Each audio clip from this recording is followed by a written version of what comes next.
पति गुरु हिमगिरि सुता गोस्वामी गिरिजेश सहित शारदा नर्मदा वाय हृदय प्रदेश बंदौ हनुमत लखन संग रिपुहन भरत सुजान सिया राम जी को नमन गाऊं मानस गान सियावर रामचंद्र पद जय शरणम। बोलिए हनुमान जी महाराज की जय। रामचरितमानस के स्नेही सज्जनों, दोहा क्रमांक 104 से आगे चलते हैं। गंगा पार करके निखात को साथ लेकर के निखात के परिवार को सादर विदा करते हुए राम जी आगे बढ़ते हैं और आगे जाकर के जहाँ रात हो जाती है तो एक वृक्ष के नीचे, देखिए आप, पहली रात उन्होंने कहाँ बिताई? एक वृक्ष के नीचे बिताई। वन में प्रवेश किया। कहा है भाई, गंगा के पार जब गए, गंगा के पार जब राम आ रहे हैं तो यहाँ वन में प्रवेश किया उन्होंने और वन में एक पेड़ के नीचे सोए और उसके बाद वहाँ से चले, वहाँ से चल करके प्रयागराज आ गए और प्रयागराज में तो उनको स्थान मिल गया। सबसे पहले आश्रम में पहुँचे। उस समय जंगल था, ये इलाहाबाद जिसे हम कहते हैं, और उस समय एक घना जंगल था, वन था। यहाँ पर भरद्वाज जी का आश्रम था। आज भी भरद्वाज जी का आश्रम प्रयागराज में है। भगवान राम तीनों मूर्ति प्रयागराज में आकर के भरद्वाज जी के दर्शन करते हैं और वहाँ उनसे भेंट होती है। चलिए कथा में प्रवेश करते हैं। तही दिन भयो बिटप तरुवासु। उस दिन क्या हुआ? बोले पेड़ के नीचे भगवान ने विश्राम किया। लखन सका सबके न सुबासु। और जो लखन के सका हैं, राम के सका कौन है? निखात राज ने व्यवस्था कर दी, अच्छे पत्ते बिछा करके अच्छे पेड़ के नीचे सैया आसपास थोड़ा सा और व्यवस्था कर दी होगी। और हो सकता है राम सीता जी वहाँ सोए हों और अब लखन लाल जी दूसरे पेड़ के नीचे पहुँच गए हों। घना जंगल रहता है। तो प्रात प्रात कृत करि रघुराई, तीरथ राज देख प्रभु जाई। सवेरे उठ करके अपना प्रातःकालीन जो भी क्रिया है वो करते हुए और आगे प्रयागराज आ गए। कहाँ से आए? संगवेरपुर से प्रयागराज आ गए। बीच में एक दिन तो एक रात संगवेरपुर में रहे और फिर दूसरी रात जो एक पेड़ के नीचे बिताई। और अब हमारे राम जी कहाँ गए हैं? चलिए अपन भी साथ साथ चलते हैं यात्रा में उनके साथ। प्रयागराज में चलिए, आप भी चलिए आ जाइए। सचिव सत्य श्रद्धा प्रिय नारी, माधव सर समीत हितकारी। चार पदारथ भरा भंडारू, पुण्य प्रदेश देश यति चारू। अब इस प्रदेश के बारे में गोस्वामी जी वर्णन कर रहे हैं। अरे जहाँ राम जी आ गए वह तो धन्य हो गया वो क्षेत्र के बारे में बताते हैं कि उस राजा का सत्य मंत्री है, श्रद्धा प्यारी स्त्री है। बेणी माधव सरी के हितकारी मित्र हैं। बेणी माधव बड़े प्रसिद्ध स्थान है वहाँ पर, बेणी माधव जी का। और भैया सत्य के ऊपर है हमारा सारा देश। आश्रम पद्धति जो है हमारे यहाँ पे, ऋषि परंपरा जो है वो सत्य की परंपरा है। तो कह रहे हैं अर्थ धर्म मोक्ष जो है सब कुछ यहाँ मिलता है। पुण्यमय प्राप्त है, राजा का सुंदर ये देश है। और यहाँ के राजा कौन है? उस राजा का सत्य मंत्री है रामचंद्र जी। राजा कौन है? बोले तीर्थों का राजा है ये। अब बताया उन्होंने, तो राजा बता दिया तो राजा का मंत्री भी चाहिए भाई। और मंत्री के साथ साथ में फिर उनकी राजा की स्त्री भी होना चाहिए, रानी भी होना चाहिए। तो क्या करते हैं हमारे गोस्वामी जी की विशेषता ये है कि अच्छा रूपक बांध देते हैं, मानवीकरण कर देते हैं। जो अशरीरी वस्तु है उसे शरीरी बना देते हैं, बिल्कुल प्रत्यक्ष कर देते हैं। यहाँ बता दिया प्रयागराज है भैया, प्रयाग तो तीर्थों का राजा है। अब राजा है तो राजा मंत्री कौन है इसका? ये सत्य मंत्री है। तो स्त्री कौन है? वो श्रद्धा स्त्री है और बेणी माधव उनके मित्र हैं। राजा का मित्र भी होना चाहिए, एक मंत्री भी होना चाहिए, रानी भी होना चाहिए और भंडार भी होना चाहिए। तो यह भंडार काय का भैया? राजा के पास तो कोष होता है, धन कोष होता है। तो यहाँ पर चारों बता दिए भैया। यहाँ पर जो भी आ जाएगा तीर्थराज में उसे धर्म अर्थ काम मोक्ष चारों फल। धर्म चाहने वालों को धर्म मिलेगा, कामना जिसकी कामनाएं रह गई अधूरी, जो कामना के भाव लेकर के तीर्थराज में आएगा उसकी कामनाएं पूरी होगी। और अर्थ वाले को अर्थ देगा, संपत्ति भी मिलती है यहाँ पर। और बाद में तो फिर मोक्षदायक तो यह स्थान है ही। क्षेत्र यगम गढ़ गोगाढ़ स्वभाव सपने नहीं प्रतिपक्ष निपावा। प्रयाग क्षेत्र दुर्गम है, मजबूत है, सुंदर किला भी बना हुआ भैया, पहले से बना हुआ गढ़ बना, बता दिया गढ़ है प्रयागराज है। और इसमें स्वप्न में भी पाप रूपी शत्रु नहीं आ सकते। शत्रु के लिए रक्षा, शत्रुओं से बचाने के लिए राजा लोग अपने सीमा के आसपास में किला ऐसा बनाते थे कि दुश्मन भी, यदि देखो किला के साथ साथ में आसपास खाई खोद देते थे, पानी भरा रहता था, तो एकदम से दुश्मन ना आ पाए। और उसमें झरोके बनाया करते थे दीवारों में, जहाँ से ही दुश्मन को देखा तो वहीं से गोली मार दी जाए। तो ऐसे ही भैया अपनी रक्षा के लिए करना पड़ता था। तो भैया बता दिया कि राजा है, राजा का पर किला भी चाहिए, और किला है तो दुश्मन भी होना चाहिए। दुश्मन कौन है भैया इसके? बोले धर्म के दुश्मन कौन है? सत्य के धर्म दुश्मन कौन है? सत्य का दुश्मन झूठ, झूठ यानी पाप, नहीं है सत्य संपातक पुंज। तो अब कह रहे हैं कि ये पाप को प्रवेश नहीं कर पाता वहाँ पर जहाँ प्रयागराज है।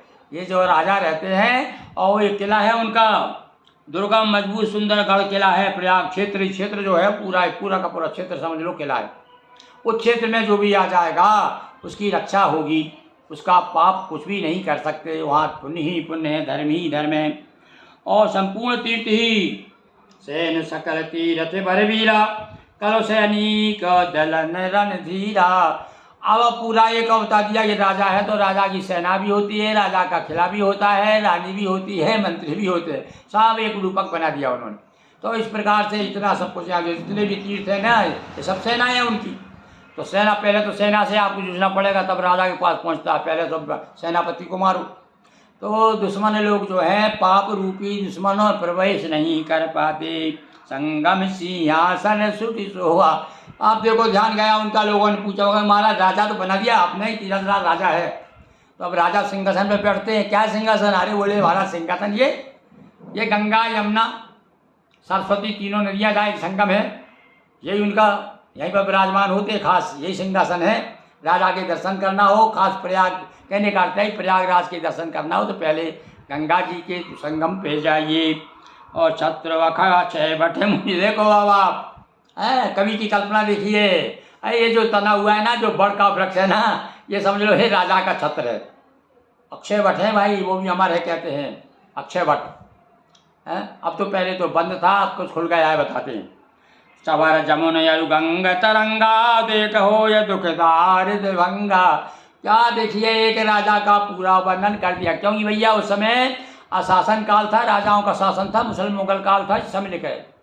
तो फिर मुगल काल में राजाओं का जो प्रकार जैसा वर्णन होता पूरा का पूरा उन्होंने एक रूपक बना दिया है, रूपक अलंकार है। अब इसमें बता दिया कि पर राजा है तो सिंहासन, अब सिंहासन पर बैठेगा राजा तो क्या वैसे ही बैठेगा? चवर भी होता चाहिए, उसका मुकुट है और चवर डुल रहा है ऊपर, तो उसकी गंगा और यमुना की जो गंगा यमुना की जो लहरें आ रही ना, अब वो लहरें जो है क्या है? गंगा जमुना की लहरें वही चवर है उनका, जैसे हवा कर राजा को हवा करते हैं ना, चवर डुलाते। से वही सुकृति साधु सुचि पावई सब मन काम बंदी भेद पुराण गण कहें विमल गुण ग्राम। अरे भैया राजाओं के जो है भाट लोग होते हैं, कवि लोग होते हैं, गुणगान गाने वाले। देखो हम जो बिहारी लाल है और मणि और दूसरे आनंद जो कवि लोग हैं, एक से एक यहाँ पर हुए हैं रीत काल में। रीत काल के साथ जो पढ़ते हैं ना, समझते हैं कि राजाओं के यहाँ पर रहा करते थे और राजाओं को खुश करने के लिए कविताएं सुनाया करते थे और खूब इनाम लिया करते थे। तो अब इनके भी बंदीजन होने चाहिए, राजा है तो बंदीजन भी है। तो क्या है, जो वेद पुराण जो है, वेद पुराण गाया करते हैं, ये क्या है? ये इनके भाट हैं, इनके बंदीजन हैं, इनके गुण ग्राहक हैं। और कहें विमल गुण ग्राम, और गुणग्राम यानी गुण रूपी समूह का वर्णन करते रहते हैं। वेद पुराण इनके बारे में महिमा गाते रहते हैं। ये राजा के बंदी जन हैं।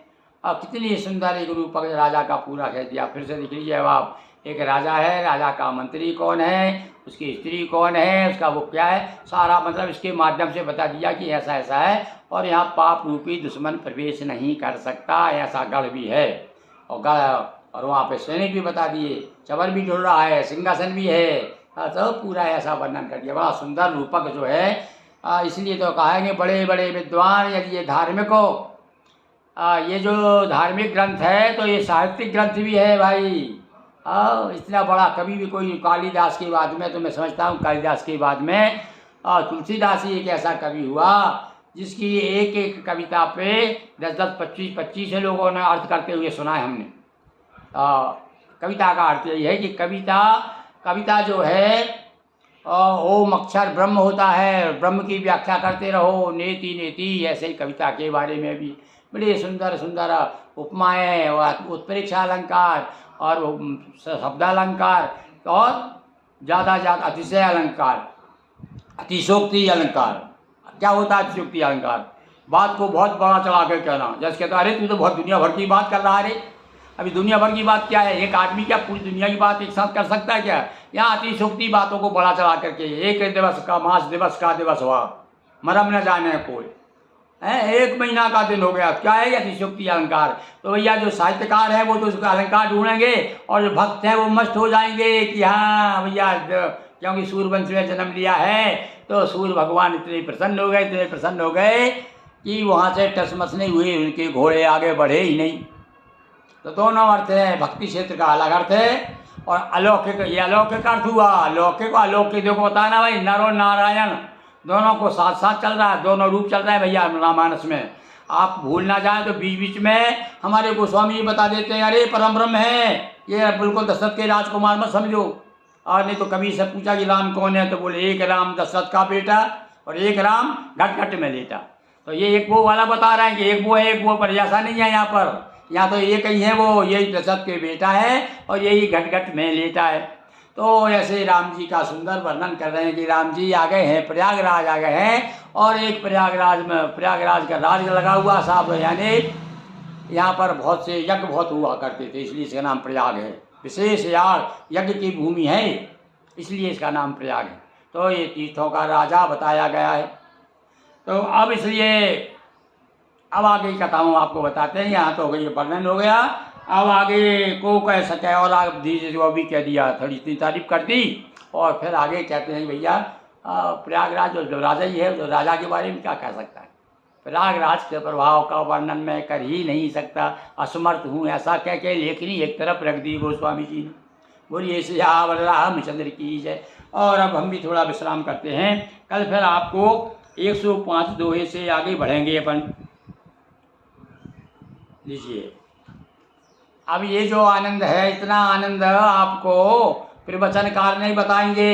एक एक दोहा, एक एक चौपाई का देखो, एक साथ साथ चल रहे हम कि क्या क्या वर्णन किया है। अभी तक हमने बहुत बार पाठ किया है, पर हमने कभी ध्यान नहीं दिया कि भाई प्रयागराज को राजा बना दिया तो राजा है तो राजा के साथ सेना भी होना चाहिए, राजा का किला भी होना चाहिए, राजा का सिंहासन भी होना चाहिए, कैसा कैसा होना चाहिए, क्या रूपक तैयार कर दिया है। बड़ा सुंदर वर्णन देख करके आत्मा प्रसन्न हो गई।